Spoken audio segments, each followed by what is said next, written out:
धार्मिक एवं आध्यात्मिक शिव की नगरी वाराणसी में वैदिक सनातन धर्म व संस्कृति को अभिसंचित करने के पावन उद्देश्य हेतु ध्यान योग सिद्धाश्रम की स्थापना पूज्य गुरुदेव श्री स्वामी कमलेश्वरानंद जी के पावन सानिध्य में किया गया है। ऋषि मुनियों, साधु महात्माओं, संत मनीषियों की इस पवित्र धरती पर धर्म की स्थापना और लोक कल्याण के लिए हर युग में किसी न किसी रूप में ईश्वर का प्राकट्य होता आया है और पवित्र आत्माओं में ईश्वर का अंश उतरता आया है। आज के युग में भी पूज्य गुरुदेव श्री स्वामी कमलेश्वरानंद जी अपनी चैतन्य ऊर्जा से संपूर्ण जगत में सत्प्रेम की धारा प्रवाहित कर रहे हैं। पूज्य श्री की चैतन्य चेतना से साक्षात दिव्य सदग्रंथ ब्रह्मवाणी का अवतरण हुआ है, जिससे मानव का कल्याण हो सके। दीक्षा, साधना, ध्यान योग, सिद्धि प्रदाता एवं समस्त मूलभूत समस्याओं का निराकरण उपलब्ध कराने वाले पूज्य गुरुदेव श्री स्वामी कमलेश्वरानंद जी का लक्ष्य है पृथ्वी पर प्रेम की उपासना, आत्म जागरण और समस्त प्राणियों का आनंदमय जीवन। ऐसा जीवन जो शारीरिक, मानसिक, आर्थिक, पारिवारिक हर प्रकार के तनाव व दुखों से पूरी तरह मुक्त हो। इसके लिए पूज्य गुरुदेव श्री स्वामी कमलेश्वरानंद जी विभिन्न प्रकार की दीक्षाएं अनवरत प्रदान करते आ रहे हैं। आज 15 अगस्त और गुरु जन्मोत्सव, कृष्ण जन्माष्टमी, इतना सारा पर्व एक साथ है और मैं आप सभी को इस महापर्व पे ढेर सारी शुभकामना देती हूँ। आप सबके जीवन में शुभ हो, मंगल हो, ऐसी प्रभु से प्रार्थना करती हूँ। ऐसा क्षण जीवन में कभी कभी निर्मित होता है जब एक साथ कई पर्व आते हैं हमारी जिंदगी में। और आज तो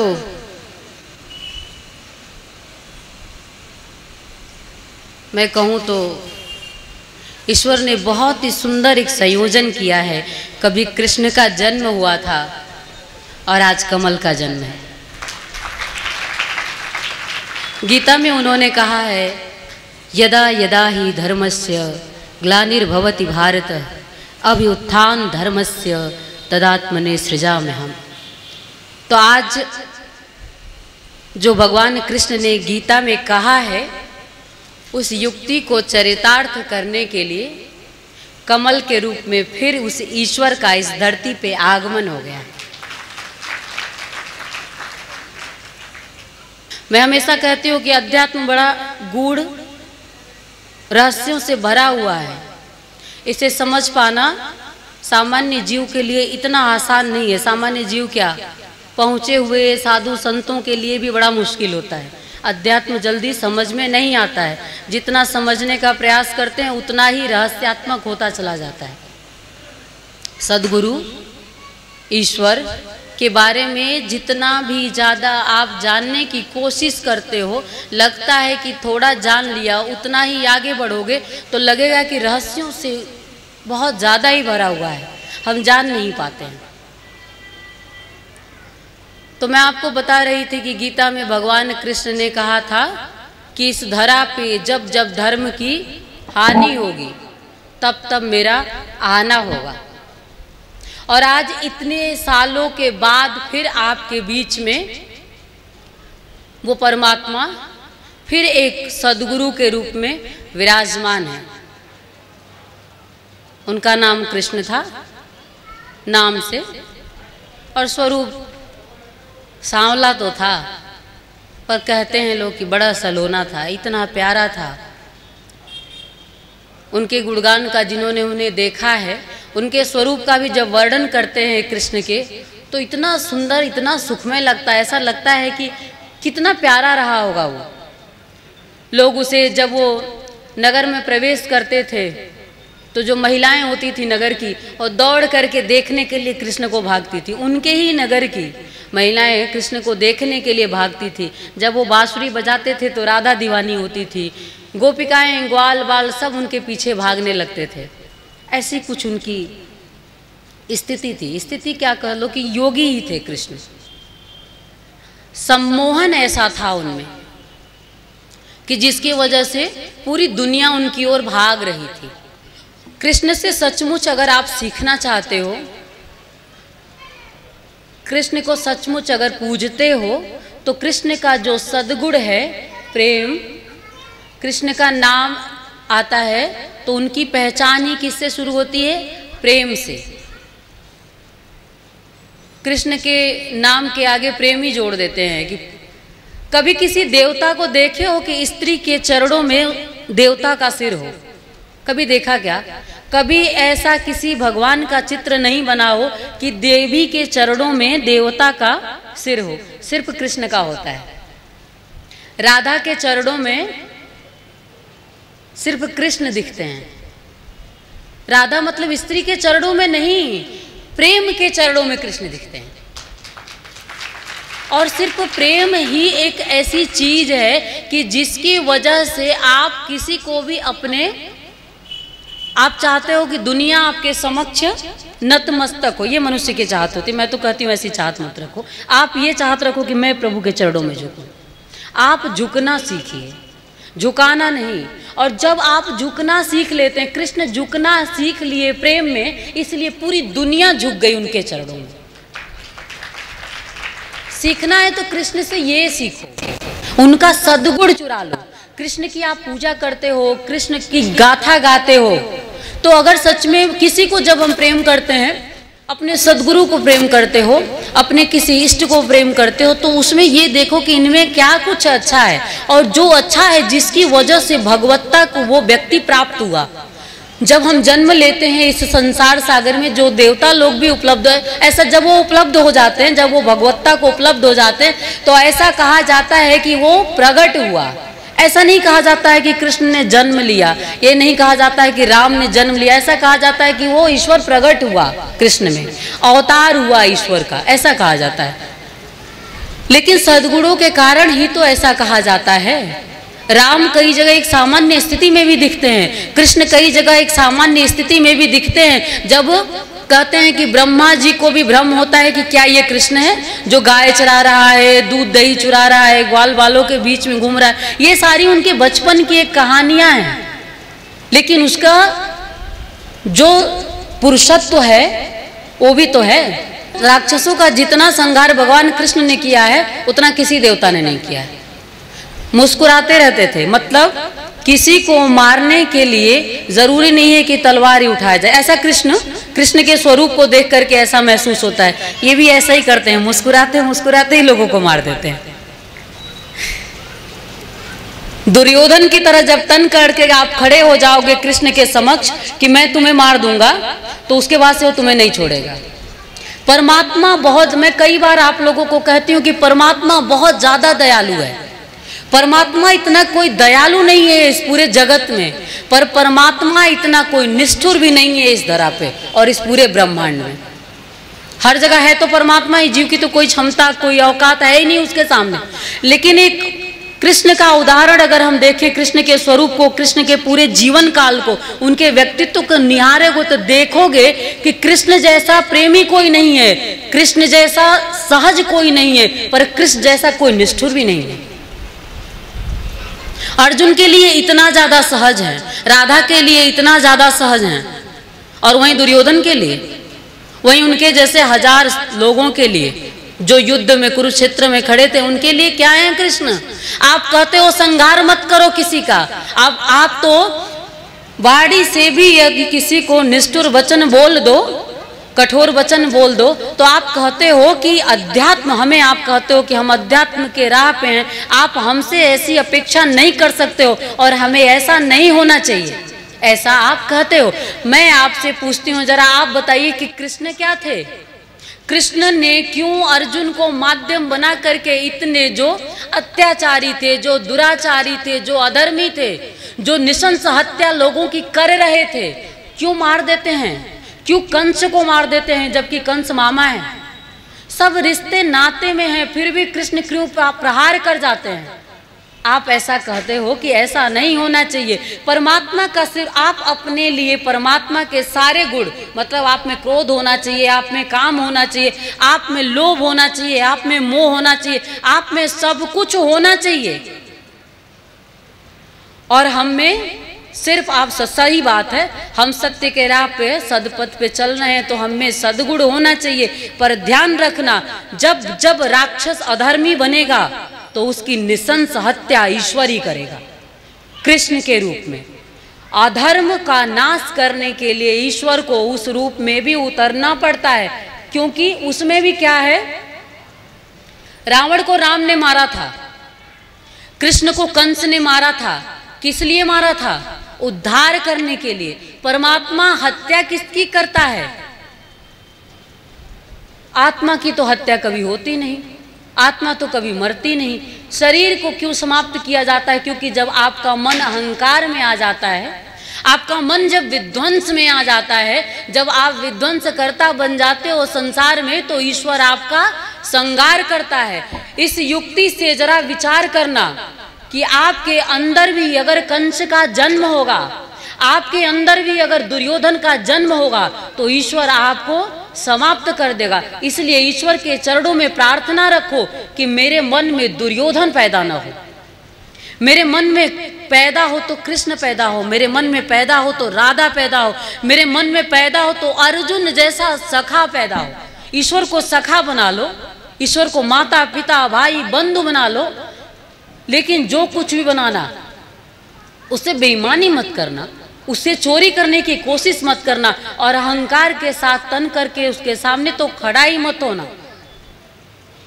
क्योंकि जो सद्गुण है, जो ईश्वर आपको प्रेम भाव सब कुछ देता है, जो आपके संसार का सृजन कर सकता है, वो आपके संसार का संहार भी कर सकता है।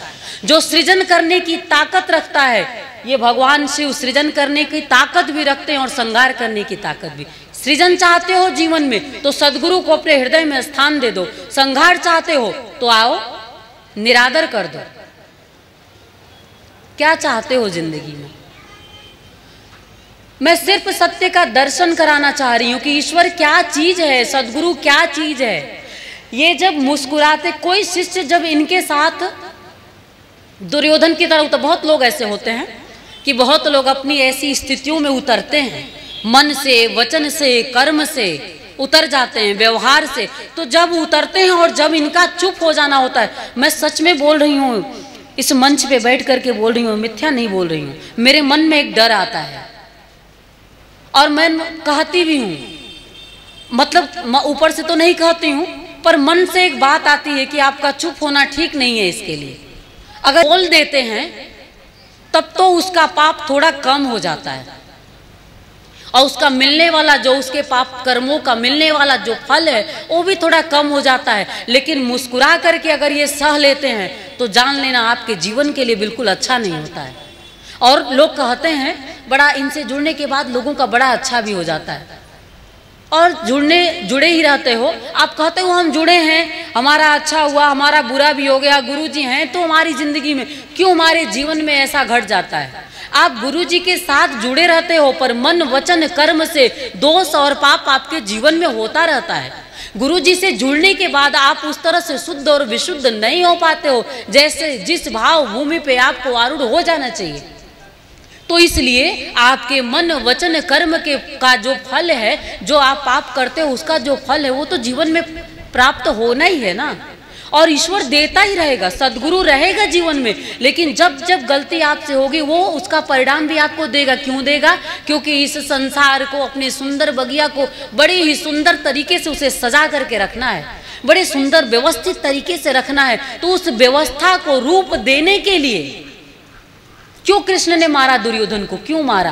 5 गांव के लिए नहीं मारा कि अर्जुन को 5 गांव नहीं दे रहे पांडवों को, सिर्फ इतनी भूमि के लिए उन्होंने नहीं मारा है, इतना बड़ा युद्ध उन्होंने नहीं करा दिया। युद्ध तो धर्म के लिए हुआ है। युद्ध किस लिए हुआ है? उन्होंने इस पूरे जगत को, इस पूरे संसार को एक संदेश दिया कि देखो, जब जब तुम बेईमानी पे उतरोगे, जब जब तुम अपनी ईमानदारी खो दोगे, तो तुम्हारे जीवन का हश्र यही होगा जो आज दुर्योधन का, भीष्म पितामह का, इन सारे लोगों का, ऐसे कितने नाम है कि उनका जो हो रहा है वो आपका होगा। इसका अर्थ यह है कि परमात्मा ने यह संदेश दिया कि मेरे पुत्रों, मेरे भारत, क्या करो, सत्य के पथ पे अग्रसर हो जाओ, सदगुरु शरण में रहो, सदगुरु चरण में रहो, और अपने हृदय से, मनुष्य हैं हमसे गलती हो जाती है, मन से, वचन से, कर्म से हमसे गलती हो जाती है, पर प्रार्थना के लिए ईश्वर ने हाथ भी तो दिया है, निवेदन भी तो किया करो जरा उससे। सुबह जब उठते हो, पूजा पाठ करने के लिए जाते हो, अगरबत्ती दिखाते हो, तो उसमें से प्रभु के चरणों में ऐसी वंदना रखा करो कि हे परमात्मा, मेरे अंदर आप ही विराजमान हो, ऐसे सद्गुण दो, ऐसी शक्ति दो कि मैं जब तक इस संसार सागर में रहूं, मेरे द्वारा अच्छे कर्म हों, मेरे द्वारा किसी बुरा, कल गुरुजी ने कहा था कि भले तुम चाहो कि सबको खुश रख सको, पर यह संभव नहीं है कि सबको खुशी दे सको, क्योंकि उसके भी तो विचार हैं, उसके भी तो कर्म है, उसके भी तो भाव हैं, वो अपने कर्म और भाव के अनुसार दुखी और सुखी होता रहेगा। पर आपके मन में ऐसा होना चाहिए, ऐसा प्रयास हम हमें करना चाहिए, मनुष्य हैं तो, कि हम लोगों को सुख शांति सौभाग्य दे सके। और हमारे जीवन के, हमारे मनुष्यता का अर्थ भी यही है। आप यहाँ पे आए हो तो सद्गुण लेके जाना। परमात्मा का सद्गुण क्या है? बड़ा प्रेम करते हैं आप लोगों को, ये सद्गुण है। सद्गुरु का जो सद्गुण है वो क्या है? प्रेम सद्गुरु का सद्गुण है। आप इतने सारे यहाँ पे इकट्ठा हुए हो उन्हें देखने के लिए, उन्हें निहारने के लिए, उन्हें सुनने के लिए, तो मूल में जो स्थित है वो प्रेम है। ज्ञान प्रेम के बिना नीरस होता है। ज्ञान प्रेम के बिना, बहुत लोग ज्ञानी होते हैं, पोथी पढ़ी पढ़ी जग मुआ, पंडित भयान कोय, ढाई आखर प्रेम का, पढ़े सो पंडित होय। मीरा के पास कोई ज्ञान नहीं था, पर प्रेम से जो जिस ज्ञान का उद्भव होता है उसमें बड़ा लोगों को रस मिलता है। क्यों गाते हैं हम मीरा के पद? मीरा के पद गाते हैं सिर्फ इसलिए क्योंकि मीरा के एक एक शब्दों में प्रेम समाहित है कृष्ण के लिए।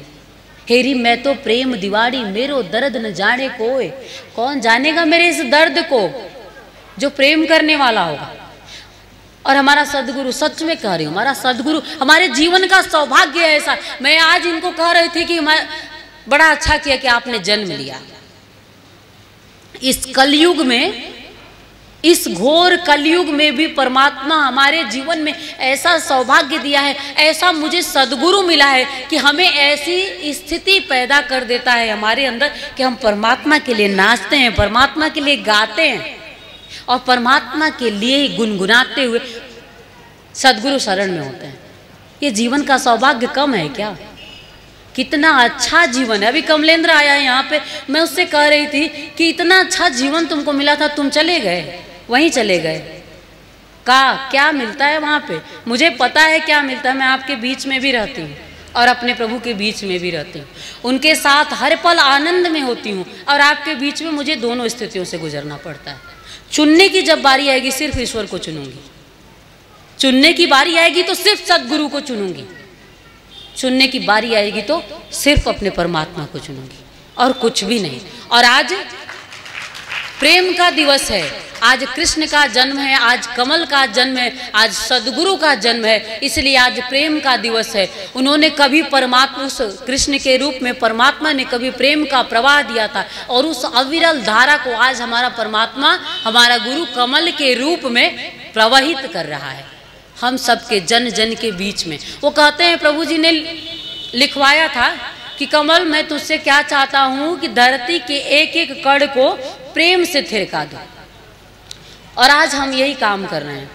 हमारा भी संयोजन ऐसे ही मत समझ लेना, मैं ऐसे ही नहीं जुड़ गई हूँ इनके साथ, और आते ही मेरे साथ जो भी कुछ घटने लगा और जो भी कुछ दिखने लगा मेरे एक जन्म का नहीं था। कई जन्मों से प्रेम करते आ रही हूँ, अन्य अन्य योनियों में रहते हुए भी मैं अपने इस प्रभु को प्रेम करते आ रही हूँ, जो मेरा माध्यम बन जाता है संसार में मेरे जीवन को चलाने के लिए। और आज फिर एक बार हम मिल गए और फिर उस प्रेम को प्रवाह दे रहे हैं। मैं अपने ईश्वर से, मैं अपने प्रभु से प्रार्थना करती हूँ कि जब जब जन्म लूँ तुम्हारे ही चरण शरण में रहूँ, जब जब जन्म लूँ तो प्रभु ऐसा ही सौभाग्य देना देना कि तुम्हारे ही गाथा का गुणगान करते हुए मैं अपने जीवन को आपके आनंद में विलीन कर सकूं। और आप सबके लिए भी इस कृष्ण जन्माष्टमी पे, गुरु जन्मोत्सव पे ढेर सारी शुभकामना देती हूँ कि आपके जीवन में भी शुभ हो, मंगल हो। इन्हीं शब्दों के साथ अपनी वाणी को विराम देते हुए मैं चाहती हूँ कि आप सब मेरे साथ एक बार फिर जय श्री नारायण का घोष करेंगे। जय श्री नारायण। हरि हरि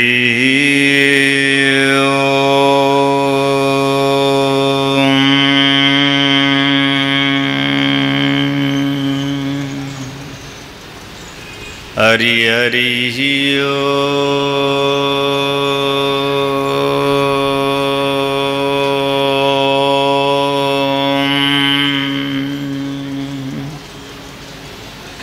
हरि हरि हरि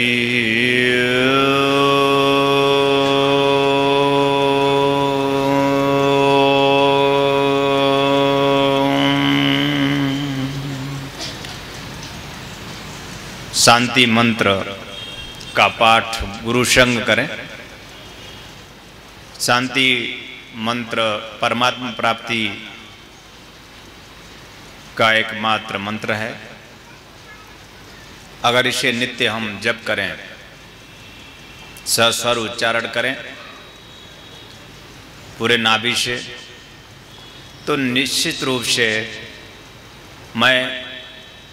मेरे उद्देश्य मानव जीवन का पूर्ण कर सकूंगा। और मानव जीवन का उद्देश्य सिर्फ परमात्मा है। मानव जीवन का उद्देश्य सिर्फ परम आनंद है। मानव जीवन का उद्देश्य सिर्फ ब्रह्मानंद है। वह आनंद जिसे प्राप्त करने के बाद कुछ भी प्राप्त करना शेष नहीं होता। जहाँ पहुंचकर हम रुक जाते हैं, जहाँ पहुंचकर हम शांत हो जाते हैं, जहाँ पहुंचकर हम स्थिर हो जाते हैं, जिस स्थिति में पहुंचकर हम अपने स्व प्राण आत्मा में प्रतिष्ठित हो जाते हैं, ऐसे शांति मंत्र का पाठ जो हमारे प्रभु ने ही हमें प्रदान किया है, उस ब्रह्म ने, और यह संदेश भी दिया है कि कमल इस शांति मंत्र का पाठ कुछ समय तक अपने शिष्यों को अवश्य कराया कर, जिससे वे स्व में जा सके, जिससे उनका प्रवेश अपने प्राण में हो सके। क्योंकि उनका प्रवेश अगर प्राण में ना हो पाएगा तो उनका जीवन तन और मन में गतिशील होते हुए समाप्त हो जाएगा, और फिर मानव जीवन का जो उद्देश्य है वह पूर्ण नहीं हो पाएगा। इसलिए इस शांति मंत्र का पाठ नित्य आप अपने घर में भी गुरु चित्र के समक्ष, केवल एकमात्र गुरु चित्र के समक्ष पूरे प्राण से सस्वर जप कर सकते हैं। आप करके देखिए, निश्चित रूप से आप में एक क्रांति होगी, आप में परिवर्तन होगा, आपका पूरा जीवन बदलने लगेगा। ऐसा हो, मैं आपको हृदय से आशीर्वाद देता हूँ, कल्याण कामना करता हूँ कि इस सद्गुरु जन्मोत्सव बेला में आप सबका भी जन्म हो, ऐसा ही मैं आशीर्वाद देता हूँ, कल्याण कामना। हरि हरि ओम देव शांति शांति परमात्म प्राप्ति ओम देव शांति शांति परमात्म प्राप्ति ओम देव शांति शांति परमात्म प्राप्ति ओम देव शांति शांति परमात्म प्राप्ति ओम देव शांति शांति परमात्म प्राप्ति ओम देव शांति ही शांति परिमात्म प्राप्ति ओम। ओम देव शांति शांति परमात्म प्राप्ति ओम। देव शांति शांति परिमात्म प्राप्ति ओम। ओम देव शांति शांति परमात्म प्राप्ति ओम। देव शांति शांति परमात्म प्राप्ति। हरि हरि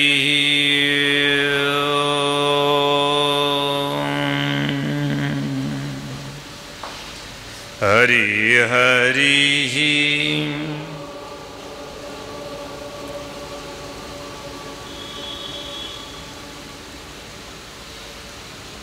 परम उत्सव सद्गुरु जन्मोत्सव शून्य सिद्धि साधना शिविर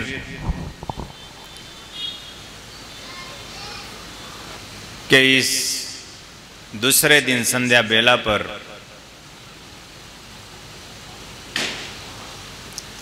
मैं आप सबको हृदय से आशीर्वाद प्रदान करता हूं कि आपको आपकी याद आए। आप जो स्वयं को भूल गए हैं, आपको आपकी स्मृति आए, और जब आपको आपकी याद आएगी तभी आएगी जब हम पूरे जीवन काल में हम गुरु शिष्य मिलते रहेंगे। आप मुझे अपने जीवन से निकालते हो, जितने पल के लिए निकालते हो, जितने पल आप हमसे दूर होते हो, आप उतने पल स्वयं में विश्लेषण करें तो आप दुखी होते हो। आप इस संसार में भटकते रहते हो, और जब आप उस संसार में हार जाते हो, थकते हो, तो कुछ पलों के लिए आप मुझे फिर याद करते हो। आप अपने लिए थकते हो और मैं आपके लिए थकता हूं। गुरु और शिष्य में स्थूलता यही भेद है। गुरु का हर एक कृत्य उसके अपने शिष्य के लिए होता है, और शिष्य का हर एक कृत्य उसके अपने लिए होता है। और वह शिष्य तब तक शिष्य नहीं होता जब तक उसका कृत्य उसके गुरु के लिए ना हो। शिष्य तभी शिष्य होता है कि जब उसका हर एक कृत्य उसके गुरु के लिए हो जाता है। उसका मन से, वचन से, कर्म से सिर्फ एक चिंतन मंथन होता है कि मैं मेरे गुरु के लिए अपना जीवन जी रहा हूं। उसके हर कृत्य में, हर कर्म में, हर भाव में, हर विचार में सिर्फ गुरु ही गुरु होता है।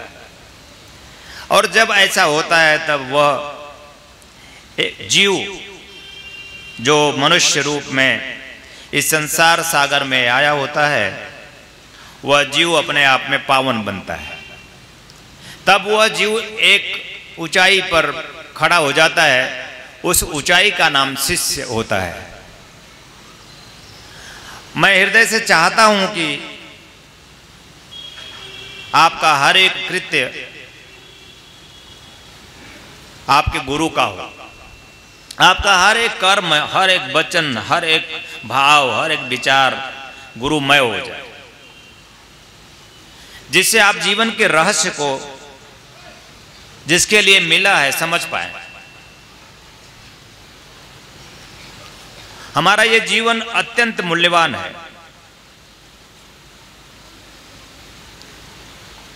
हम तन हैं, हम मन हैं, हम प्राण हैं, हम आत्मा हैं, हम स्थूल भी हैं, हम सूक्ष्म भी हैं।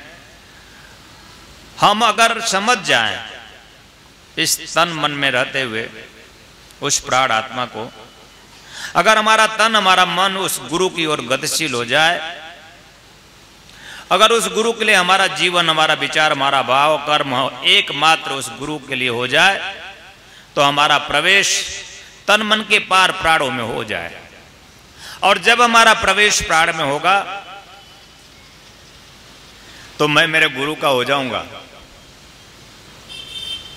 और ऐसा हो जाऊंगा कि मैं अपने गुरु से फिर कभी किसी जन्म में विलग नहीं होऊंगा। गुरु शिष्य का रिश्ता शाश्वत है, गुरु शिष्य का रिश्ता सनातन है, गुरु शिष्य का रिश्ता प्राण का है, गुरु शिष्य का रिश्ता आत्मा का है। श्री कृष्ण ने गीता में भी कहा है कि जीव भूत सनातन है, यह जो जीव है वो उसका रिश्ता, मेरा रिश्ता सनातन है, आत्मा का है, मेरे प्राण का रिश्ता है। अगर ये जीव सिर्फ तन और मन को ही सत्य मानेगा, अर्थात सिर्फ संसार में ही गतिशील रहेगा, तो वह जीव सदगुरु से आज नहीं तो कल विमुख हो जाएगा। उस सदगुरु से जिससे रिश्ता शाश्वत था, उस सदगुरु से जिससे रिश्ता प्राण का था, उससे विमुख हो जाता है और शिष्य समाप्त हो जाता है। इसलिए बहुत से ऐसे शिष्य हैं इस संसार सागर में कि जो मुझसे दीक्षा प्राप्त करते हैं और कुछ समय विशेष बाद तन और मन की आवश्यकताओं के हेतु उसकी सिद्धि, उसकी सफलता के लिए मेरे पास आते हैं, और उनको प्राप्त होता है समय विशेष में जब उनकी पूर्णता, उनकी मनोकामनाओं की हो जाती है तो वो मुझसे फिर विमुख हो जाते हैं।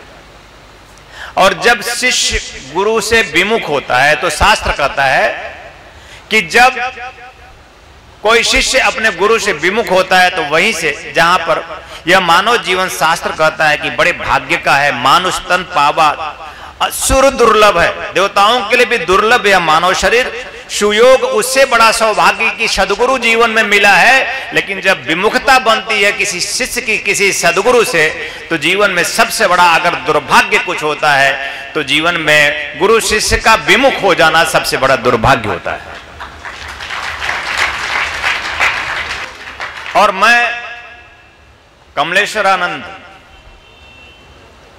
आप सब शिष्यों को, भारतवर्ष में जिन जिन शिष्यों को मैंने दीक्षा दी है, मैंने अपने प्राणों से उन्हें सींचा है, उनको शक्ति दी है, उनको क्षमता दी है, उनके अंदर एक भावना दी है, उनमें शक्तिपात रोपित किया है, उनके जीवन को ऊंचाई पर पहुंचाने की कोशिश की है। और एक ही भावना लिए श्वास लेता हूं कि मेरा शिष्य जिस दिन शिखर पर पहुंचेगा, उस ऊंचाई पर पहुंचेगा जिसमें मानव जीवन को धन्य कर सकेगा, कहला सकेगा, तो मेरा सीना भी गौरव से अपने आप में बड़ा हो जाएगा, विशाल हो जाएगा। गुरु जन्मोत्सव पे मैं आप सबको हृदय से यही आशीर्वाद देता हूं कि आओ चलें, अब तन मन से पार प्राणों की यात्रा पर निकल चलें, क्योंकि हमारे पास और तुम्हारे पास समय का अभाव नहीं है। अब समय कब तक जीते रहोगे सिर्फ तन और मन में? जब तुम थकते हो, जब तुम दुखी होते हो, तुम चिंतित और परेशान होते हो, जब तुम अपने आप में किसी भी प्रकार से जन्म जरा रोग मृत्यु के समीप होते हो, तो मैं बहुत पीड़ित होता हूं तुम्हारे साथ ही, तुम्हारे लिए। हमारा चिंतन, हमारा मंथन हमारा शिष्य है, इसलिए मैं चाहता हूं कि तुम स्वस्थ हो जाओ, तुम स्व में जाओ, स्वस्थ हो जाओ, तुम स्व में जाओ, प्राण में जाकर अपने आप में उस आत्मगत स्थितियों को प्राप्त कर लो, जिससे तुम इस शरीर से छूट कर भी मुझसे कभी छूट न पाओ। ऐसा जन्म जन्म हम एक दूसरे से जुड़ जाए, गुरु शिष्य, हमारा जीवन हम धन्य कर जाएं, गुरु शिष्य। यही भावना से, इसी भावना के साथ मैं आप सबको हृदय से आशीर्वाद देता हूं, कल्याण कामना करता हूं। 2005 ध्यान योग जन जागृति सेवा संस्थान का मैंने रजिस्ट्रेशन कराया, और आज 2005 से 2016 तक के बीच में ध्यान योग जन जागृति सेवा संस्थान का जो मुख्य उद्देश्य है, जीव का शिव से मिलन, नर का नारायण होकर इस जीवन में, इस संसार सागर में गतिशील होना और एक पुरुष पुरुषोत्तम बन जाना, एक उद्देश्य है हमारा। एक उद्देश्य ताकि हम जीवन की उस ऊंचाई पर पहुंचे जहां से मानव जीवन हम परिभाषित कर सकते हैं, उसी उद्देश्य को लेकर हमारे मन में, हमारे घर में, हमारे परिवार में, हमारे देश में, हमारे राष्ट्र में एक प्रेम का वातावरण बने। हम सद्भाव में हो, हम प्रेम में हो, हम भाईचारा में हो, और हम इतने स्वतंत्र हो कि एक पक्षी की भांति उन्मुक्त आकाश में विचरण कर सकें, और तभी हम स्वतंत्रता दिवस मना सकेंगे। जब तक हम में प्रेम ना होगा, हम स्वतंत्र ना हो सकेंगे। प्रेम के बिना स्वतंत्रता हो ही नहीं सकती। ये हमारे जीवन में हमारी प्रार्थना हो, प्रभु आप हमें प्रसाद दो, हे गुरुदेव आप हमें प्रसाद दो, और प्रसाद आपका प्रेम है। आप हमें प्रेम से भर दो। आप हमें प्रेम से भर दोगे तो हम 100 में चले जाएंगे।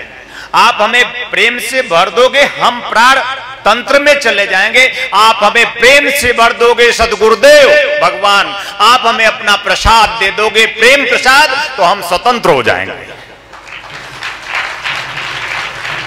हम उन बंधनों से स्वतंत्र हो जाएंगे, उस तन रूपी बंधन से, उस मन रूपी बंधन से, और हम प्राण तंत्र में प्रवेश कर जाएंगे सदगुरुदेव। हे भगवान ऐसा ही आशीष दे दो। हमारी स्वतंत्रता 1947 में देश स्वतंत्र हुआ। वो एक देश था बाहर का, जब हम गुलाम थे। लोगों ने मुझे गुलाम बनाया था। हम कमजोर थे, हम दीन थे, हीन थे, पंगु थे, जाहिल थे, गवार थे। उस समय विशेष में 1947 तक में हमें हमारा ज्ञान नहीं था, हमारी शुद्ध बुद्ध हमें नहीं थी, तो हम परतंत्र थे, हम गुलाम थे, हम दास थे, हम शिष्य नहीं थे। लेकिन कोई एक ताकत, कोई एक शक्ति, कोई एक क्षमता अपने आप में, कोई एक प्रेम प्रसाद प्रभु का प्राप्त होता है। किसी एक जीव में अपने आप में महात्मा कहा जाता है और वो घोष कर देता है। कोई एक जीव में वो अपने आप में चैतन्य होता है, भगत सिंह कहा जाता है, वह घोष कर देता है। कोई एक जीव में वह चैतन्य हो जाता है, वह जो सबका मालिक है। किसी एक जीव में वह चैतन्य हो जाता है, चंद्र बोस कहा जाता है। आप जैसे ही थे, एक प्राण फूंक दिया उन्होंने, और जन जन में प्राण फूंक दिया कि जागो और खड़े हो जाओ, अपनी गुलामी से मुक्तता तुम ही कर सकते हो। तुम ही गुलाम बने हो और तुम ही अपने आप में मालिक बनोगे। अगर उस मालिक को, यानी उस प्राण की फूंक तुम करो, प्राणों से फूंक मारो, तो तुम्हारी गुलामी समाप्त हो जाएगी। और मैं आज हृदय से उन सबको, जिन लोगों ने इस देश के लिए अपने प्राणों की आहुति दी है, उन सबको मैं एक गुरु रूप में प्रणाम करता हूं।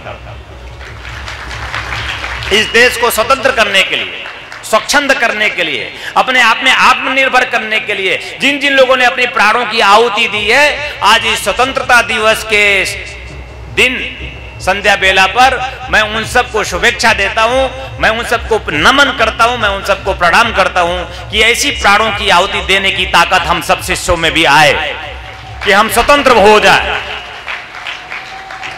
और आज समय बहुत बदल गया, तब से लगाकर आज तक में हम बहुत बदले। हमारे अंदर, हमारे इस देश में बहुत बड़ा परिवर्तन हुआ।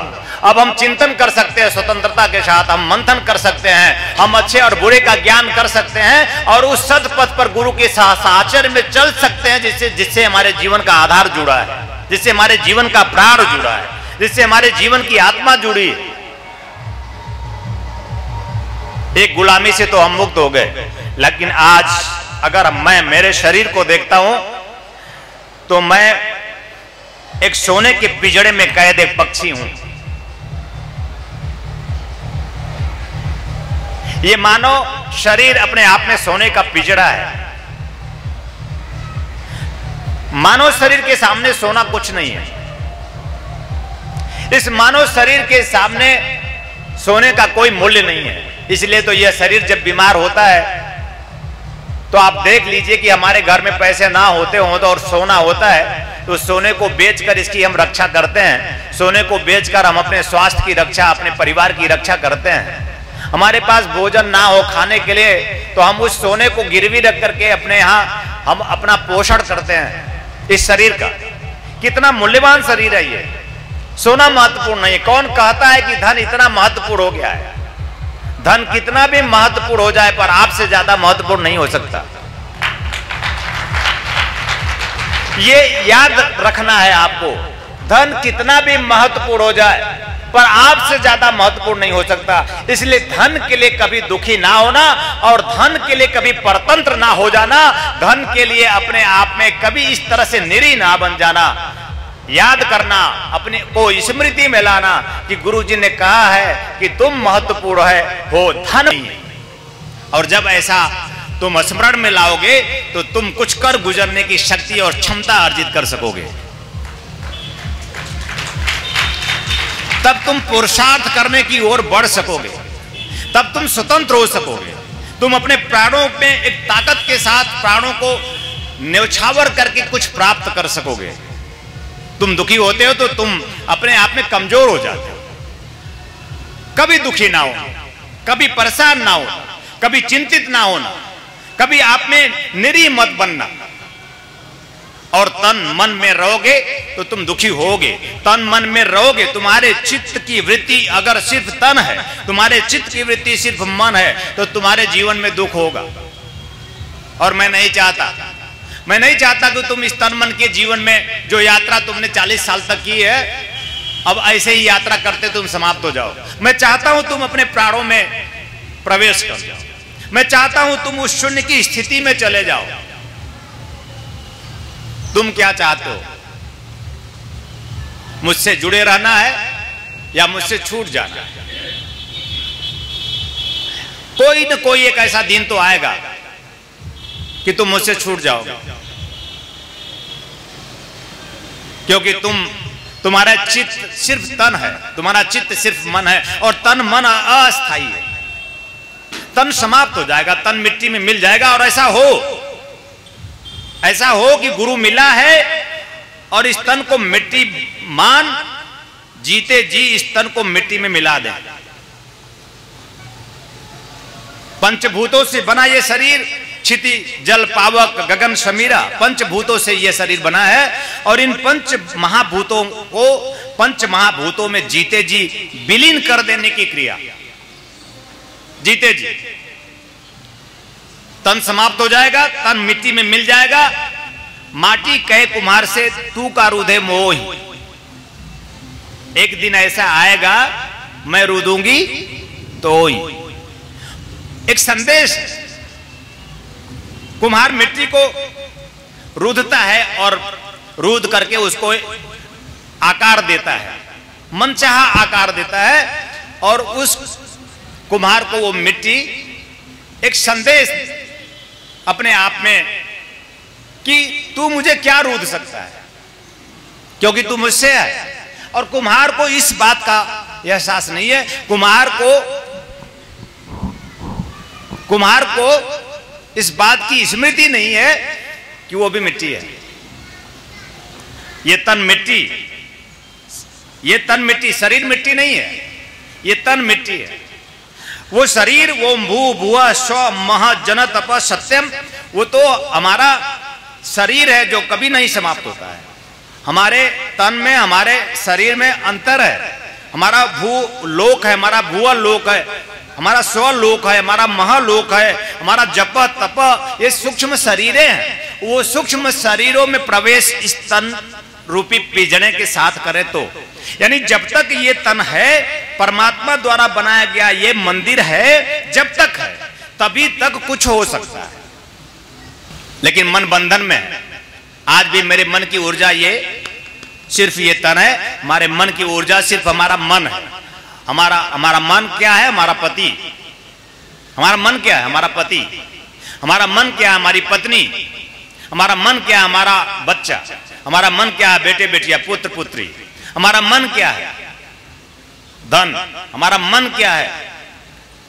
बिजनेस, व्यापार, नौकरी। हमारा मन क्या है? यह सिर्फ संसार सागर के संसाधनों को इकट्ठा करना हमारा सिर्फ मन है। और ऐसा मन समाप्त हो जाएगा, ऐसा मन मर जाएगा, ऐसा मन बंधन का कारक है, ऐसा मन परतंत्रता देता है, ऐसा मन गुलामी देता है। हम कहीं न कहीं गुलाम, वो जो मेरे हैं मैं उन्हीं से गुलाम हूं, और मैं चाहता हूं मैं मेरे से मुक्त हो जाऊं। मैं मेरे से मुक्त ना होऊंगा तो मैं प्राण में प्रवेश ना कर पाऊंगा। मैं मेरे से मुक्त ना हो पाऊंगा तो मैं अपने जीवन में वो जो करने के लिए परमात्मा ने मुझे जन्म दिया है मैं वो धन्य नहीं कर पाऊंगा। और मैं चाहता हूं मैं मेरे से मुक्तता, प्रभु कैसे होंगे? जब हम मन को मार देंगे, जब हम मन को विलीन कर देंगे। कैसे होंगे? जीते जी। जीते जी हमें स्वतंत्र होना है, जीते जी हमें स्व में जाना है, जीते जी हमें तंत्र किसे कहते हैं? तंत्र प्राण को कहते हैं। नहीं बताया होगा किसी ने आपको, तंत्र प्राण है। स्व में जाकर उस प्राण तत्व को, तंत्र प्राण है, तत्व प्राण है, वह तत्व जो अमिट है, वह तत्व जो अकाल है, वह तत्व जो महाकाल है, वह तत्व है। और उस तत्व को प्राप्त करना मानव जीवन का उपादेय है, सिद्धि और सफलता है। और जब तक हम प्राण तत्व में ना जाएंगे तब तक हम सिद्ध ना बने। जब तक हम प्राण तत्व में ना जाएंगे हम प्रभु प्रसाद ना पाएंगे। जब तक हम प्राण तत्व में ना जाएंगे हम स्वतंत्र ना हो पाएंगे। और मैं आप सबको आपके तन मन के पार कुछ चीजें आपको करनी है और कुछ हमें, कुछ आपको यह करनी है कि जो समाप्त होना है उसे समाप्त कर दो। तन और मन समाप्त हो जाएगा। जो ही तन तिरोहित होगा तुम्हारा, आज नहीं तो कल मृत्यु आएगी, मरोगे तुम। कब आएगी मृत्यु? मैं गुरु हूं, जानता हूं, अभी आ सकती है। मृत्यु एक ऐसी चीज है, समझना, जन्म को समझने के लिए, उत्सव मनाने के लिए मृत्यु को जानना और समझना बहुत आवश्यक है। तुम जीवन में उत्सव नहीं मना सकते, उत्सव महोत्सव, उस परम उत्सव को मना नहीं सकते अगर तुमने मृत्यु को नहीं जाना। मृत्यु को भी थोड़ा समझना। मृत्यु तुम्हारी सुनिश्चित है, जातक से ही ध्रुवो मृत्यु। और लोग मुझसे प्रार्थना करते हैं कि गुरुदेव ये ना मरे। हमारे कई शिष्यों के हमारे पास फोन आते हैं, बचा लीजिए। कभी फोन ये नहीं आया मुझे प्राण में उतार दीजिए, कभी फोन ये नहीं आया मुझे प्रेम से भर दीजिए, कभी फोन ये नहीं आया मुझे प्राण तंत्र में प्रवेश कराकर आत्मगत कर दीजिए, कभी फोन इसलिए शिष्य का नहीं आया हे परमेश्वर मुझे आत्म साक्षात्कार करा दीजिए। फोन आता है, बोले क्या? बोले मरियल बचा लीजिए। फोन आता है, बचा लीजिए। मृत्यु सामने खड़ी होती है और आपका ये संदेश होता है, आपकी ये प्रार्थना होती है, आप बचकर क्या करोगे? आपने कभी सोचा है आपने बचकर अभी तक क्या किया है? सही बोले गांव की भाषा में तो क्या निपोर लिया है? आपने बचकर क्या निपोर लिया है? और अभी कुछ और बच भी जाओगे तो क्या निपोरोगे? जागो मेरे लाल, उठो भारत के सपूतों, भारत भा प्रकाश हो तुम, रत हो जाओ उस लीन, यानी भा प्रकाश। प्रकाश वह सत्य है, वह सदगुरु है, और उसमें रत लीन हो जाओगे। जिस दिन उस दिन प्राण तंत्र में प्रवेश हो जाएगा और तन मन के पार तुम उन्मुक्त पक्षी की भांति इस आकाश में विचरण कर पाओगे, मेरे साथ स्वर्ग में चले जाओगे।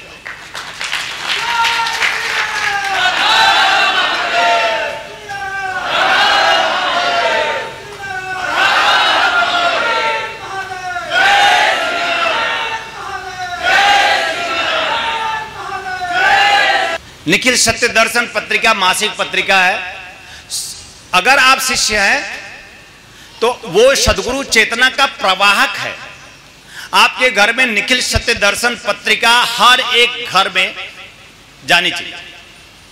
और अगर आप अपने शुभेच्छु हैं, अपने जीवन का कल्याण चाहते हैं, तो निखिल सत्य दर्शन पत्रिका अपने घर में आप नहीं पहुंचती है तो पहुंचाइए, किसी भी तरह पहुंचाइए। और अगर आप सचमुच जनहित, मानवहित कल्याण करना चाहते हैं तो यह निखिल सत्य दर्शन पत्रिका आप अपने रिश्तेदार, नातेदार, सगे संबंधियों जिसको आप प्यार करते हैं उन तक भी, उनके घरों तक भी भेजिए। अगर आप शिष्य हैं तो चिंतन करेंगे, शिष्य हैं तो मंथन करेंगे कि निखिल सत्य दर्शन मासिक पत्रिका को घर घर पहुंचाएंगे तो हम शिष्य बनेंगे, तब हम प्राण में उतरेंगे। ये एक जन प्रचार होना चाहिए। और आप मेरे हैं अगर कहते हैं तो आप मेरे बनिए। ये इसलिए मंगाया कि स्वर्ग जाने की बात है, इसलिए मंगाया था कि कैसे अखियों के झरोखों से एक लेख आया है इस पत्रिका में। दाता दृष्टि देता है आपकी सेवा से, आपके भाव से, आपके समर्पण से, आपके प्रेम से। जब आप गुरु को समर्पित करते हैं तो आपको दृष्टि देता है और आपके दृष्टिकोण बदल जाते हैं और आप दृष्टा हो जाते हैं, आप देखने वाले बन जाते हैं कि ये कौन है, कहां से आया है। और ऐसे ही एक अधिकारी हैं बीएसएनएल में, श्री एम.के. वागैर जी, जो अभी मुझे कॉल भी कर रहे थे कि गुरु जन्मोत्सव पे मैं गुरु जी को बधाई दे दूं, पर मैं फोन पे नहीं आ पाया। मैं उनको अपने हृदय से आशीर्वाद देता हूं और उनकी बारी अपने शिष्यों के समक्ष रखता हूं कि क्या उच्च कोट की भावना, क्या दर्शन किया है उन्होंने। श्री एम.के. वागैर जी बीएसएनएल में वहां पे प्रमुख अधिकारी हैं, जो अभी रिटायर भी होने वाले हैं। कर्नाटक में इन्होंने अकेले 3 साल शिविर किया है, अकेले परिवार। और ऐसा शिविर करते हैं कि जिसमें पूरा परिवार, रिश्तेदार, नातेदार, सगे संबंधी सबको, जैसे घर में विवाह पड़ा रहता है, बुलाते हैं कि भैया आ जाओ सब लोग, मैंने एक प्रोग्राम रखा है, कार्यक्रम रखा है अपने गुरुजी का। विवाह में जैसे आप सभी सगे संबंधियों को बुलाते हैं, सबको, बहन बिटिया को बुलाते हैं, तो एक फंक्शन, एक उत्सव करने की भावना होती है इस संसार में। वैसे उन्होंने अपने गुरु का ही कार्यक्रम को उन्होंने उत्सव बना दिया। कैसे उनको दृष्टि मिलती है, उनके ही शब्दों में मैं आपको पढ़ना चाहता हूं, ध्यान से सुनेंगे। परम पूज्य गुरुदेव जी और उत्कृष्ट मां कमलनी जी, ये उत्कृष्टता शब्द समझें। उत्कृष्ट मां कौन होती है? जो उत्कृष्टता में, सर्वोच्चता में, श्रेष्ठता में, दिव्यता में, पवित्रता में और उस स्थिति में जहां पे परमात्मगत स्थिति, यानी जहां परमात्मा साक्ष्य होता हो, जहां परमात्मा का सीधे साहचर्य होता है, जहां पर ब्रह्मानंदम परम सुखदम की स्थिति होती है। आपको कल उन्होंने बताया था कि कैसे वो परम सन्यासी परमहंस स्वामी निखिलेश्वरानंद जी किस तरह से आते हैं और कैसे वो घूम रहे हैं चारों तरफ आपके। ये सिर्फ उनको दिखाई देता है। ऐसी दृष्टि आपको प्राप्त क्यों नहीं? मैं आपका दाता, अगर इनका दाता हूं तो इनसे पहले मैं आपका दाता था, आज भी मैं आपका दाता हूं। आज भी मैं आपको ऐसी दृष्टि देने के लिए हपर हूं कि आप तन मन से पार उस पार में प्राण में प्रवेश कर देख सको कि वह कौन है जो आपको पुकारने आता है, वह कौन है जो आपको अपने आप में समाहित करके धन्य कर देना चाहता है, वह कौन है जो अपने आप में आपको उस विराट से मुलाकात करा देना चाहता है, वह कौन है जो आपको उस विराट से शून्य की ओर गतिशील करके फिर अपने आप में विराट की ओर गतिशील कर देना चाहता है। कौन है? आप देख सकेंगे, ऐसी दृष्टि आपको प्राप्त हो, ऐसा आपका सदगुरु। पर आपके प्राणों की हुक उठती नहीं, आप दुखी होते हो, चिंतित होते हो, परेशान होते हो, अपने आप में ही एकदम कमजोर होते हो, जाहिल और गवार बनकर के संसार सागर में जीते हो और डंके की चोट पर अपने सीने को उतान करके चल नहीं पाते हो, स्वतंत्रता मना नहीं पाते हो। और मैं चाहता हूं आप मेरे हो तो आप सब स्वतंत्र हो जाओ और इस देश में, राष्ट्र में अपने आप में एक इतिहास बना सको, ऐसा ही ऐतिहासिक पुरुष बन सको, महापुरुष बन सको। मैं आप सबको आशीर्वाद देता हूं कि आप सबको भी ऐसी दृष्टि प्राप्त हो। हे परमात्मा, आप आए, एक बहुत बड़ी बात है। हे परमात्मा, आप आए। फिर से पढ़ रहा हूं, हे परमात्मा आप आए। उन्होंने परमात्मा देखा। मैं तो आपसे कब से जुड़ा हूं, क्या कारण है? क्यों नहीं देख पाते हम? क्योंकि हम तन में होते हैं, हमारा दृष्टिकोण दैहिक है। हम जब भी सोचते हैं दैहिक सोचते हैं।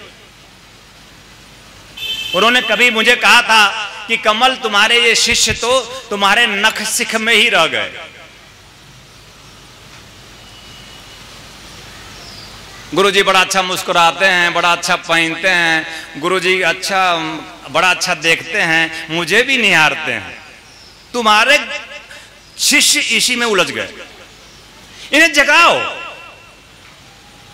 ये आवश्यक है, सम्मोहन आवश्यक है, लेकिन उस सम्मोहन से बड़ा आवश्यक है उन्हें स्व प्राप्त हो। सम्मोहन जरूरी है स्व की यात्रा के लिए, और सम्मोहनकारी तुम गुरु हो तो सम्मोहनकारी उन शिष्यों को जगा दो कि अब वो सम्मोहन से आगे बढ़ के स्व का मोहन करें, अपने स्व में उतरने की प्रार्थना करे। गुरुदेव मुझे भी ले चलो पार, तार दो गुरुदेव। बोलो ना जय श्री नारायण। तार दो गुरुदेव। अरे बोलो ना जय श्री नारायण।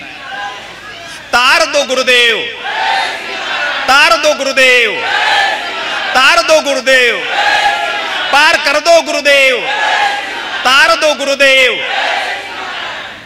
हे परमात्मा, आप आए मेरे पूज्य पिता के रूप में। आप भी बुलाओ ना मुझे कभी, किसी रूप में तो बुलाओ जिसका अभाव हो। गुरु और शिष्य का रिश्ता भी सिर्फ इसी बात में है यार, कि जो आपके पास नहीं हो उसी रूप में बुलाओ, जिसका अभाव हो उसी रूप में बुला लो। जिस चीज का हमारा आपका रिश्ता इतना है, अच्छा है, इतना पक्का है, जो आपके पास ना हो उस रूप में मुझे बुलाओ। किसी के पास पुत्र नहीं होगा तो पुत्र रूप में मुझे बुला ले, और किसी के पास पुत्री ना हो तो मुझे क्यों कहते हैं पुत्री के रूप में बुला ले। देखो मैं उस पुत्री का प्यार तुम्हें दूंगा, उस पुत्र का प्यार दूंगा, तुम मेरी मां बन जाओगी।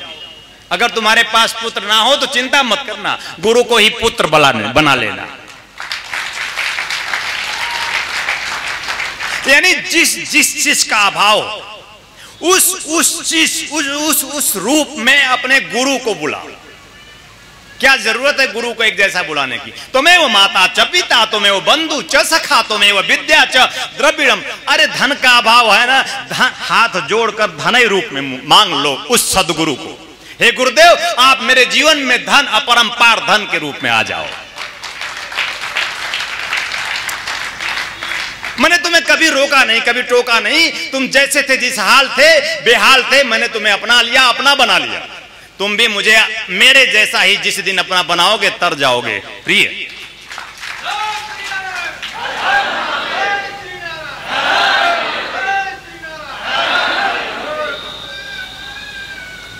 मां और मां, तुम्हारे बिना तुम्हारा ये बेटा अधूरा था। कितनी अच्छी भावना है। और मां, तुम्हारे बिना तुम्हारा ये बेटा अधूरा था, आप दोनों मिलकर आए। ये शिव शक्ति का एक दर्शन है। आप दोनों मिलकर आए इस मासूम बिछड़े बच्चे को देखने। क्या रिश्ता है हमारा आपका, कभी सोचा आपने? इतने वर्षों से अनवरत जारी है। इसी जन्म में जब से मिले हैं, कितना भी किसी भी प्रकार से आप नाराज हो गए होंगे, किसी भी प्रकार से, फिर भी हमसे छूट ना पाए होंगे, मन ही में गाली दे रहे होंगे, छूट तो नहीं पाए। आप मुझसे दूर जा सकते हैं, छूट नहीं सकते। अगर छूटना होता तो आप मुझसे मिलते ही नहीं। कभी ऐसा संभव ही नहीं हुआ कि आप मुझसे बिलग हो सको। अलग बात है कि आप मुझसे दूर जाकर दुखी हो जाते हो। दोनों मिलकर आए इस मासूम बिछड़े बच्चे को देखने। यह आप दोनों लोगों की महानता है और हमारा परम सौभाग्य। क्या ऐसे भाव बने? यह हमारा परम सौभाग्य है। सदशास्त्र में लिखा है, परम सौभाग्य सिर्फ इस बात में है कि हमें मानव जीवन मिला, यह सौभाग्य है। और परम सौभाग्य यह है कि मानव जीवन में मुझे ऐसा सदगुरु मिला, यह परम सौभाग्य है। आप वहां सिर्फ स्वर्ग के लिए उठाया हूं, देखो क्या उनका दर्शन है। आप वहां उस स्वर्ग में, मैं इस धरती पर, क्या आप मुझे अपने साथ ले चलेंगे? मैं पूछता हूं, क्या आप सब मेरे साथ स्वर्ग चलना चाहेंगे?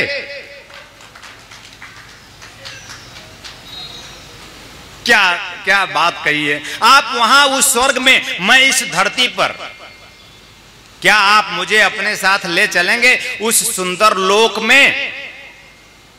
स्वर्ग की सुंदरता में स्वच्छंद लहरते मुझे छोड़कर क्या आप दोनों को अच्छा लग रहा है? क्या बात कही ना, एक बच्चे ने क्या भाव प्रकट कर दिए।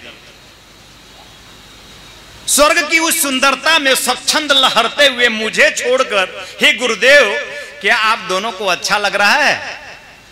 तुम ही मेरे पिता, तुम ही मेरी मां हो। हे परम पूज्य गुरु कमल कमलनी, मैं सदा आपका सेवक बना रहूं, यह मेरी इच्छा और सदा प्रार्थना है। अगर आपका दिल न लगे, बहुत अच्छी लाइन कहा, अगर आपका दिल ना लगे तो आओ इस मासूम बच्चे के साथ क्यों ना हम कुछ दिन और बिताएं।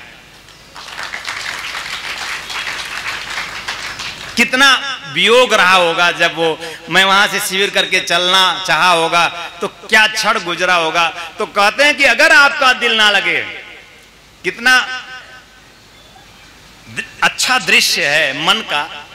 अगर आप दोनों का दिल ना लगे तो आओ इस मासूम बच्चे के साथ क्यों ना हम कुछ दिन और बिताएं, आपके पाद स्पर्शी आनंद में सकुटुंब और सपरिवार। हे परम पवित्र गुरु कमलेश्वरानंद जी और स्वामी निखिलेश्वरानंद जी, आपके दर्शन सदा इस धरती के शिष्यों को प्राप्त होता रहे। आप महान गुरु शिष्य सद्ज्ञान प्रवाह की परंपरा सदा इस धरती पर सबको प्राप्त होता रहे। यही सर्वकोटि शिष्यों की आकांक्षाएं और प्रार्थनाएं हैं। हमारे गुरु जी सदैव यही चाहते हैं कि मेरा हर एक शिष्य पूर्ण हो सके, और यदि ऐसा नहीं हो, मैं ऐसा चाहता हूं, यदि ऐसा नहीं हो तो शिष्य सदा अच्छा और पूर्ण बनने का प्रयास करता रहे और गुरु के समीप, अति समीप जाने का अवसर प्राप्त करता रहे। गुरुवर तुमसे मिलने का बस शिविर बहाना है, गुरुवर तुमसे मिलने का बस प्रेम बहाना है। यह प्रेम ही है कि हमें अपने गुरु से समीप कर देता, यह प्रेम ही है कि हमें अपने तन और मन के पार कर देता, प्रेम ही है कि हमें अपने प्राणों में उतार देता है। जहां हमारे गुरु का प्रवेश, जहां हमारे गुरु का द्वार, जहां हमारे गुरु का स्वर्ग है, वह प्राण, उस तत्व तक आप पहुंचे, इसलिए हमारा आपका मिलन, अति समीप जाने का अवसर। यही गुरु जी का बड़प्पन और दिव्य दामोदरता है। सदा दामोदर का रूप धारण करके मानव जीवन का उद्धार करने में कितनी भी परेशानियां आए, आदि तूफान आए, वह सदा सिद्ध रहते हैं। ऐसे हैं हमारे परम पूज्य गुरुदेव श्री स्वामी कमलेश्वरानंद जी। उनके कमल श्री चरणों में अनंत अनंत साष्टांग दंडवत प्रणाम अर्पित करता हूं। यह निखिल सत्य दर्शन इसलिए एक प्रेरक बन सकता है। हर घर में अगर आप शिष्य हो तो जानी चाहिए, और जो शिष्य नहीं है, आप शिष्य हैं तो आपके कर्तव्य हैं, आपके धर्म हैं। प्रेम धारा, उस ज्ञान धारा, उस ध्यान धारा को उस घर तक भी पहुंचाने की जिम्मेदारी आपकी है। उनके घरों में भी, स्वजनों सगे संबंधियों के घरों में भी आप इस निखिल सत्य दर्शन को अपनी तरफ से भेज दीजिए, पहुंचा दीजिए। आप सेवा में उतर जाइए, समर्पण में उतर जाइए, बाकी आपकी सेवा आपका गुरु करता रहेगा। ऐसा हो। महात्मा गौतम बुद्ध एक कहानी कहते थे। एक व्यक्ति बहुत तेजी से भाग रहा था। आप भी उतनी ही तेजी से भागते हैं। इस संसार सागर की प्राप्ति के लिए, संसाधनों की प्राप्ति के लिए हमारा जीवन हम गतिशील करते हैं और सुबह से शाम तक भागते हैं। पाया क्या? इसका अवलोकन करने का भी समय नहीं रहता। क्या हम तृप्त हुए? क्या हम संतुष्ट हुए? क्या हम वो जो चाहते थे मिल गया फिर भी रुक गए? क्या हम और की आश में ना आए, और की प्यास में क्या हम और तेजी से ना भगे? ये एक चिंतन बुद्ध एक कहानी बार बार कहते थे। और वह व्यक्ति एक जंगल में तेजी से भाग रहा था।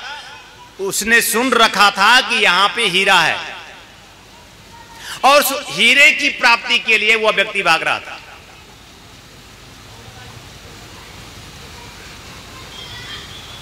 कनक कनकते सौगुनी मादकता अधिकाय। पता चल जाए कि यहां सोना बट रहा है तो यहां एक जन नहीं बैठेंगे। इतना नशा है शराब में, उतना क्या नशा होगा जितना नशा सोने में। कनक कनक ते 100 गुनी, यानी धतूरे, एक कनक होता है सोना और एक कनक होता है धतूरा। धतूरे में जो नशा है उससे बढ़कर नशा सोने में, स्वर्ण में। और अगर स्वर्ण हमें मिल जाए, ये पता चले, तो हम भाग जाएंगे।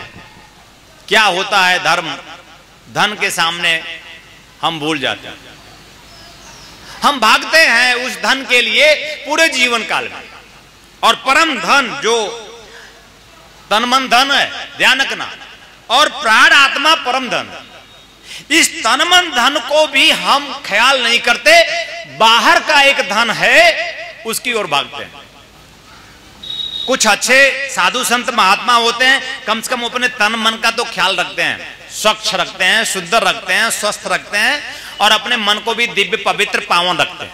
हम ऐसे व्यक्ति हैं कि हम अपने तन मन धन को, यानी तन मन जो हमारा धन है, उसे ही स्वस्थ नहीं रखते, उसे ही रुग्ण रखते। और हम उस धन को जो बाहर है उसको प्राप्त करने के लिए इसे भी भूल जाते हैं।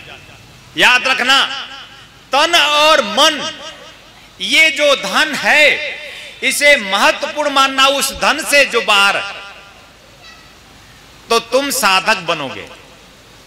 और तुम अगर सिद्ध बनना चाहते हो तो तन मन जो ये धन है, प्राण आत्मा उस परम धन पर ध्यान दोगे तो तुम सिद्ध बन जाओगे। और सिद्ध जो ही बनोगे तो तुम मेरे हो जाओगे। सिद्ध हुए बिना तुम मेरे नहीं हो सकते, स्थिर हुए बिना तुम मेरे नहीं हो सकते, प्राण में उतरे बिना तुम मेरे नहीं हो सकते।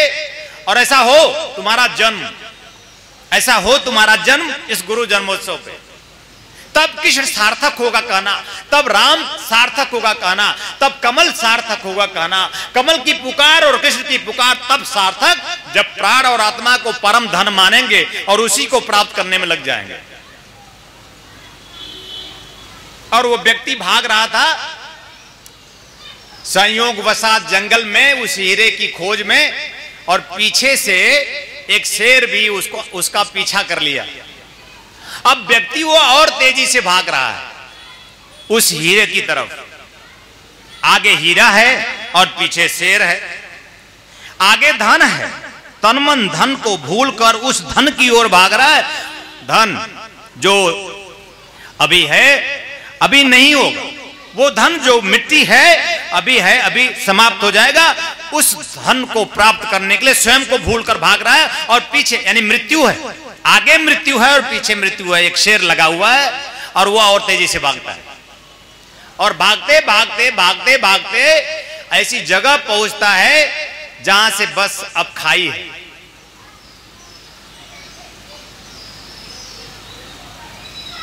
मृत्यु सामने खड़ी है, पीछे मृत्यु, आगे मृत्यु, जाए कहां? उसने सोचा यहीं लटक जाता हूं। और एक पेड़ था और उसकी डाल को पकड़कर वो लटक गया कि मैं अब लटक जाऊंगा खाई में, तो शेर कुछ समय बाद चला जाएगा, तो मैं निकलूंगा और उस हीरे को प्राप्त करूंगा, उस धन को प्राप्त कर लूंगा। और शेर विश्राम कर रहा है बाहर कि अगर ये आएगा तो मैं इसे खाऊंगा। शेर इंतजार कर रहा है। ये देखता है कि अभी भी शेर बना हुआ है। ये देख रहा है कि एक मृत्यु है जो झपट्टा मारने के लिए तैयार है। नीचे देखता है कि तो नीचे देखता है तो हाथी है, वो चिघाड़ रही है। एक हाथी चिघाड़ मारता, वो पागल हाथी जैसे पुकारता कि आ, मैं भी मृत्यु हूं। बाहर मृत्यु, ऊपर मृत्यु, नीचे मृत्यु। अब वो कहां जाए? कहीं जीवन हमारी मृत्यु तो नहीं? हमारा जीवन हम मृत्यु की ओर ही तो गतिशील नहीं कर रहे। हम भागते हुए कहीं ये भूल तो नहीं गए कि मृत्यु की ही ओर भाग रहे। जन्म कब होगा? जब हम मृत्यु को याद करेंगे। हम मरेंगे, हम मर रहे हैं, हम मर जाएंगे, हम कुछ ना कर पाएंगे अगर हम होश में ना आएंगे। हमें होश में आना जरूरी है। और बुद्ध कहते हैं कि उसने अपनी रक्षा के लिए पेड़ के ऊपर देखता है तो दो चूहे जिस डाल को पकड़कर लटका था उसको कुतर रहे थे। दो चूहे उस डाल को कुतर रहे, काट रहे। एक चूहा सफेद था, एक चूहा काला था। ये काला चूहा रात है, प्रतीक है, और ये सफेद चूहा दिन है, प्रतीक है। इस पूरे दिन में और इस पूरे रात में, ये दिन और रात जो हैं, ये हमारे जीवन के जो मूल हैं, जो जड़ है, उसको कुतर रहे हैं। ध्यान रखना। उसने सोचा इस पेड़ पर चढ़कर, तो वो देखा कि दिन रात रूपी चूहे ने उस हमारे मूल को, जड़ को कुतर रहे हैं, काट रहे हैं। अब मैं गिरूंगा तो नीचे हाथी है जो पागल है, चिघाड़ रहा है, मुझे समाप्त कर देगा। मौत ही मौत है, हमारे चारों तरफ मौत है, हम देख नहीं पाते हैं। मौत खड़ी है, अभी झपट्टा मारने वाली है, अभी तुम मर जाने वाले हो। तुम एहसास करो कि तुम मरने वाले हो, एहसास करो कि तुम मर जाओगे, एहसास करो कि हम प्रिय, कितने भी प्रिय, हम छूट जाएंगे। और इतने में देखता है कि मधु ने छत्ता लगाया है और उसमें से कुछ मधु की बूंदें अमृत के रूप में टपक जाती है और वह अमृत का वह पान करता है। एक बूंद मधु का उसके मुंह में जाता है और आंखें बंद कर वो खो जाता है कि वाह क्या स्वाद है। और उस स्वाद में वह मृत्यु को भूल जाता, आंखें बंद कर लेता है। उस स्वाद में इतना खो जाता है, इतना विलीन हो जाता है। इस सांसारिक संसाधनों में हम इतना खो गए हैं कि मृत्यु ही चारों तरफ है और दिख नहीं रही है। आंखें बंद कर लेता है, उस तरह से आंखें बंद कर लेता है। एक कबूतर को देखो, जब बिल्ली झपट्टा मारने होती है और अब झपट्टा मारेगी तो कबूतर आंख बंद कर लेता है। कबूतर आंख बंद कर लेता है कि जब अब आंख बंद हो गया तो हम तो, बिल्ली आ रही है कि नहीं आ रही है, अब हम पर झपट्टा मारेगी कि नहीं मारेगी, कबूतर बच गया। और इतने में बिल्ली झपट्टा मार देती है, कबूतर मर जाता है। हम ऐसे ही आंख बंद किए हुए हैं, हम नहीं समझ पा रहे हैं जीवन को। हम हमारा गुरु प्राप्त किए, हम होश में आने के लिए प्राप्त किए थे, हम हमारा गुरु प्राप्त किए, जीवन में उस परम धन को प्राप्त करने के लिए प्राप्त किए थे। हम हमारा गुरु प्राप्त किए थे, हमारे जन्म को सार्थक कर देने के लिए प्राप्त किए थे। हम हमारा गुरु प्राप्त किए थे, हम नव जन्म, नूतन जन्म, नवीन जन्म के लिए प्राप्त किए थे। हमारा वेद कहता है, जन्म नाम जायते शूद्र, शूद्र हो तुम, न्यून हो तुम, अधम हो तुम, नीच हो तुम, सठ हो तुम, खल हो तुम। सठ सुधरई सद संगति पाई, तुम सठता छोड़ सकते हो।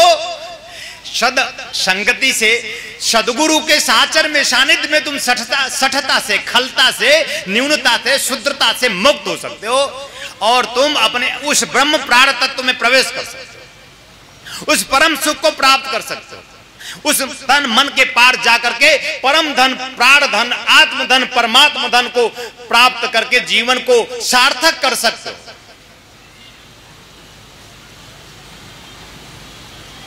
तुम क्या चाहते हो? तुम क्या चाहते हो?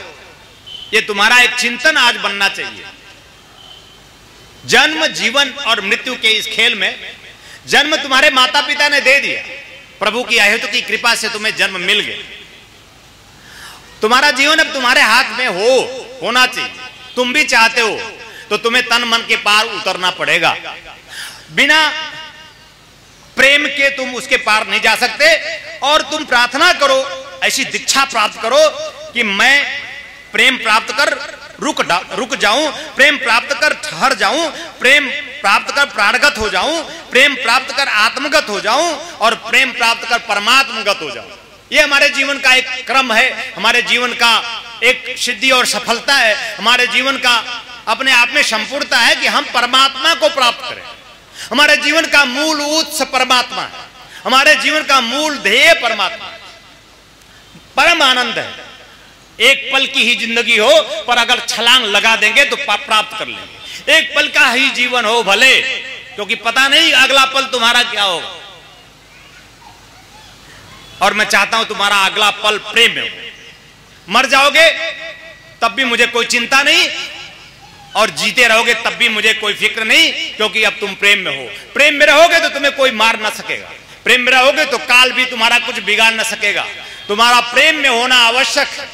प्रेम में हो गए तो महाकाल के अधीन होकर अपना जीवन उस परम आनंद में सद्गुरु संग व्यतीत करोगे। ऐसा हो सके कि तुम सब अपने जीवन को धन्य धन्य कर सको, जन्म को सार्थक कर सको, नवीन जन्म प्राप्त कर सको, नूतन जन्म प्राप्त कर सको, अपने आप में प्राण की यात्रा में चल सको, अपने आप में आत्मगत होकर अपने जीवन को धन्य कर सको।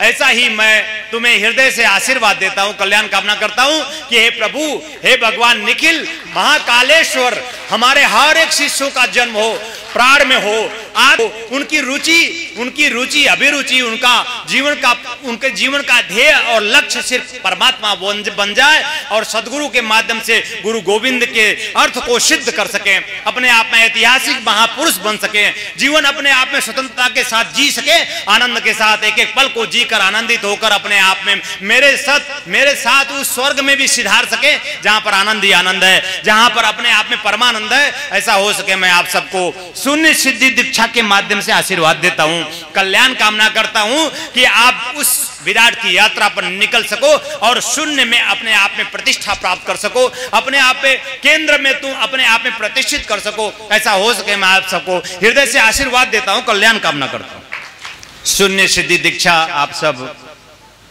इस गुरु जन्मोत्सव पे प्राप्त कर अपने जीवन को धन्य कर सकें। शून्य सूक्ष्म है, शून्य शिव है, शून्य समाधि है, शून्य आनंद है। शून्य सूक्ष्म है, दृष्टि देता है, हम दृष्टा बन जाते हैं। शून्य शिव है, आनंद मिलता है, हम आनंदित हो जाते हैं। शून्य समाधि है, हम स्थिर हो जाते हैं, अपने आप स्व में प्राण में आत्मा में प्रतिष्ठित होकर एक मय हो जाते हैं, गुरुमय, शिवमय, आनंदमय। परमानंद युक्त जीवन जीने के लिए हमारा जीवन शून्य में हो जाए, उस शून्य सूक्ष्म में, उस शून्य शिव में, उस शून्य समाधि में हमारा जीवन गतिशील हो जाए। ऐसी उच्च कोटि की दुर्लभ अद्वितीय दीक्षा आप सब प्राप्त कर सके।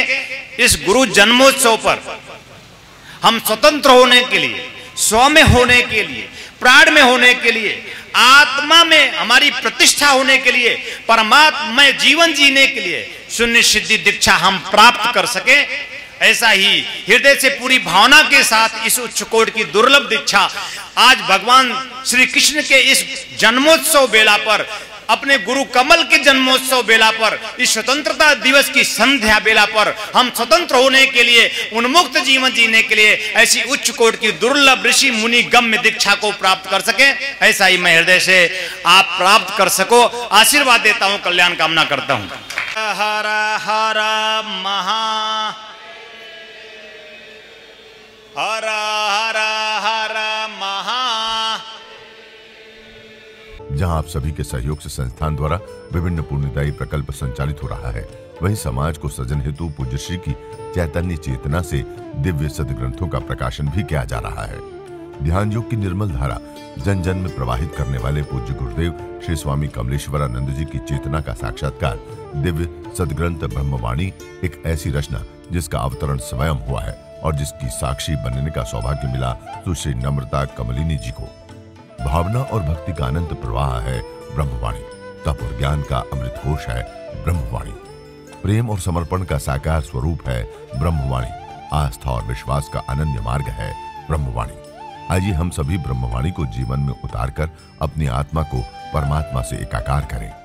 गुरुदेव एवं सुश्री नम्रता कमलिनी जी द्वारा रचित मानव उपयोगी विभिन्न विषयों पर साधनात्मक रहस्यों से परिपूर्ण और भी पुस्तकें हैं, जैसे श्री गुरु रहस्यम, साधना विधान रहस्यम, गुरु पादुका विधान रहस्यम, यज्ञ विधान रहस्यम, षोडश संस्कार दीक्षा रहस्यम, साधना सामग्री रहस्यम, भीगी पलके, कर लो आसमां मुट्ठी में तथा पूज्य गुरुदेव के दिव्य प्रवचनों भजनों का संग्रह प्राप्त करने और भारतीय संस्कृति की धरोहर गोपनीय रहस्यों से भरपूर जीवन की समस्त समस्याओं का समाधान कराने वाली मासिक पत्रिका निखिल सत्य दर्शन की सदस्यता एवं ध्यान योग जन जागृति सेवा संस्थान के दैविक कार्यों व सेवा प्रकल्पों में सहयोग करने तथा अपने गांव शहर में सत्संग साधना शिविरों एवं कथा आयोजन हेतु संपर्क करें 8108666991, 8108666992, 8108666993, 8108666994,